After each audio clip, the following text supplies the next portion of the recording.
नमस्कार दोस्तों, स्वागत है आपका एजुएट लर्निंग यूट्यूब चैनल पर। मॉडर्न इंडियन हिस्ट्री के टॉप 100 क्वेश्चन सीरीज़ में आज हम बात करेंगे नेक्स्ट 10 क्वेश्चंस की। अगर आपने इस सीरीज़ का फर्स्ट पार्ट नहीं देखा है तो ज़रूर देखिएगा। चलिए शुरू करते हैं second part of the series.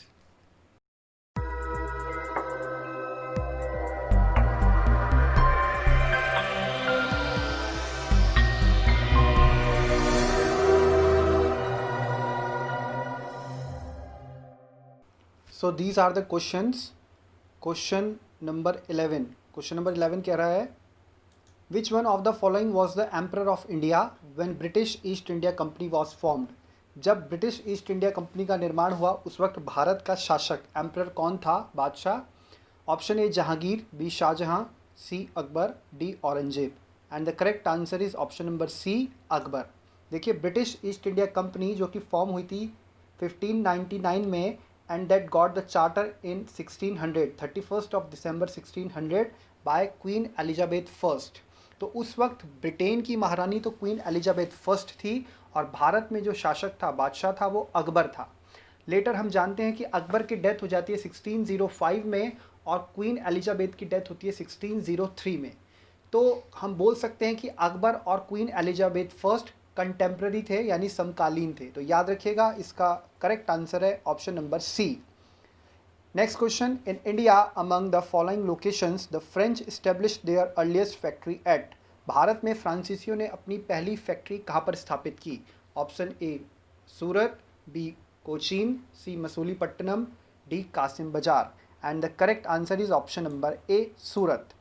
हम सभी जानते हैं the French East India Company that was established in year 1664 under the French king Louis XIV। उनके जो मिनिस्टर थे Colbert, he was the founder of this company, मतलब उनकी लीडरशिप में कंपनी इस्टेब्लिश हुई। लेटर इन 1667-68 में ये कंपनी की जो पहली साइट है that was established in Surat under Francois Caron. तो आपको याद रखना है, इसका ऑप्शन ए करेक्ट है। लेटर 1669 में जो है ये अपनी जो है साइट मसूलीपट्टनम में और उसके बाद अलग अलग क्षेत्रों में स्थापित करते हैं, लेकिन जो पहली साइट थी that was in Surat. Next question, which one of the following rulers had granted diwani rights to the British East India company. निम्नलिखित में से किस शासक ने ब्रिटिश ईस्ट इंडिया कंपनी को दीवानी राइट्स प्रोवाइड किए? Option A Farrukhsiyar, B Bahadur Shah first, C Shujauddaula, D Shah Alam second. And the correct answer is option number D, Shah Alam second. हम जानते हैं after the battle of Buxar in 1664, later in 1665 the treaty of Allahabad was sign. Treaty of Allahabad sign होती है और उस treaty के तहत जो है शाह आलम सेकेंड बंगाल, बिहार और उड़ीसा के दीवानी राइट्स दे देते हैं किसको? ब्रिटिश ईस्ट इंडिया कंपनी को। तो हमें याद रखना है option number D, Shah Alam second, who was also the party of battle of Buxar, one of the party in battle of Buxar. Next question, subsidiary alliance was implemented during the period of. सहायक संधि का सिद्धांत जो था, सहायक संधि, ये किसके समय में शुरू हुई थी? Option A Lord Cornwallis, B Lord Wellesley, C John Shore, D William Bentinck. And the correct answer is option number B, Lord Wellesley. हम सभी जानते हैं लॉर्ड वेलेस्ली का जो टाइम पीरियड रहा है एज अ गवर्नर जनरल 1798 से 1805, और 1798 में इन्होंने जो है ये अपनी एक पॉलिसी जो थी सब्सिडरी अलायंस की इंट्रोड्यूस की। और एक क्वेश्चन और बनता है यहाँ से कि कौन सा राज्य था जिसने सबसे पहले सब्सिडरी अलायंस को अडॉप्ट किया था? And the answer is Hyderabad. Nizam of Hyderabad in 1798 adopted this. तो याद रखिएगा, ये क्वेश्चन भी इंपॉर्टेंट हो सकता है। नेक्स्ट है, Anglo Nepal war took place during the reign of. Anglo Nepal war, आंग्ल नेपाल युद्ध या आंग्ल गोरखा युद्ध भी इसे बोलते हैं, बहुत इंपॉर्टेंट है क्योंकि आजकल ये टॉपिक जो है, आजकल ये जो मैटर है कंसर्न मैटर है, इंपॉर्टेंट है क्योंकि इंडिया और नेपाल के बीच में कन्फ्लिक्ट हुआ है, आप जानते हैं इस बात को लेकर। क्योंकि संगोली की संधि जो थी, इस वॉर के दौरान जो कन्फ्लिक्ट था, as a result of this Sugauli की संधि साइन हुई थी। और अभी हाल ही में हम जानते हैं कि नेपाल ने अपना एक नया नक्शा जारी किया है जिसमें जो है उत्तराखंड का जो क्षेत्र है, जो काला पानी, लिपू लेक और लिम्पियाधुरा वाला क्षेत्र है, उसको नेपाल ने अपनी टेरिटरी में दिखाया। तो इससे जो है बीच में अभी हम देख रहे हैं इंडिया और नेपाल के बीच में टेंशन स्टार्ट हुआ था। हाल फिलहाल क्वेश्चन इंपॉर्टेंट है, एंग्लो नेपाल वॉर किसके समय में हुआ था? Cornwallis, B Hastings, C Wellesley, D Warren Hastings. And the correct answer is option number B, Lord Hastings. हम सभी जानते हैं हास्टिंग्स जो थे उनका कार्यकाल रहा है 1813 से 1823, और ये जो कन्फ्लिक्ट था, ये वॉर जो हुआ था बिटवीन इंडिया एंड नेपाल, और यू कैन से ब्रिटिश इंडिया एंड नेपाल, वो हुआ था 1814 से लेके 1816 तक, 1814 से 1816 तक। और संगोली की संधि साइन हुई थी 1815 में, याद रखिएगा, प्रश्न आ सकता है। लेकिन ये संधि इम्प्लीमेंट हुई थी 1816 में, 1816 में।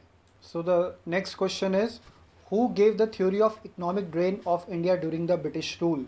ब्रिटिश शासन के समय पर किसने धन का निष्कासन, इकोनॉमिक ड्रेन की थ्योरी दी थी?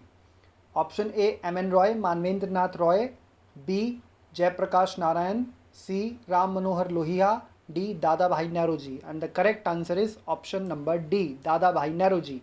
As we know that he wrote a book poverty and un British rule in India, और उसमें उन्होंने इसका मेंशन किया है कि किस प्रकार से अंग्रेज जो हैं भारत से संपत्ति का निष्कासन कर रहे हैं। तो इट वाज वेरी इंपॉर्टेंट, याद रखिएगा। Next question, symbol of revolt of 1857 was? Last video में जब मैंने आपको रिवोल्ट पढ़ाया था तो मैंने आपको बताया था कि 1857 के जो रिवोल्ट था उसका सिंबल क्या था। Option A sword, option B eagle, C lotus and chapatis, D lion. And the correct answer is option number C, lotus, यानी कि कमल एवं रोटी इसका सिंबल थे। नेक्स्ट क्वेश्चन है, Azimullah Khan was an adviser to? Azimullah Khan किसके सलाहकार थे? Option A Nana Sahib, B Rani Lakshmibai, C Kunwar Singh, D Begum Hazrat Mahal. And the correct answer is option A Nana Saheb.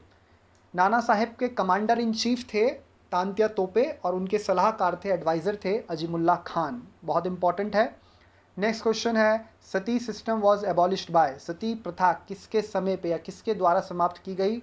Option A Lord Cornwallis, B Lord Wellesley, C John Shore, D William Bentinck. And the correct answer is option number D, William Bentinck. As we know that William Bentinck और राजा राम मोहन रॉय जो बहुत important role play करते हैं, he was the first social reformer, और you can say father of reawakening in India.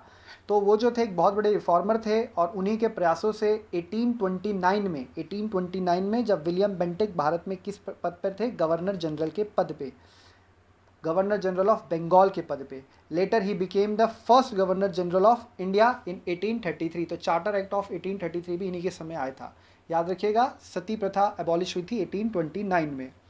Last question of the video is, the battle of Wandiwash was fought between English and? बहुत important युद्ध था वांडीवाश का युद्ध, किन के मध्य हुआ था? अंग्रेज एक पार्टी थे और दूसरी तरफ कौन थे? Option A Dutch, B French, C Portuguese, D Danish. और the correct answer is option B, French.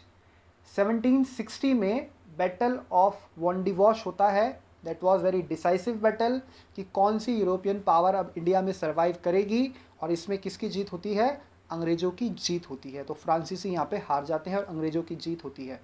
So these were the questions for today. Next video में जो क्वेश्चंस होंगे वो mostly from the revolt of 1857, 1857 की क्रांति से संबंधित होंगे। Hope you like this video. Thanks for watching, keep learning.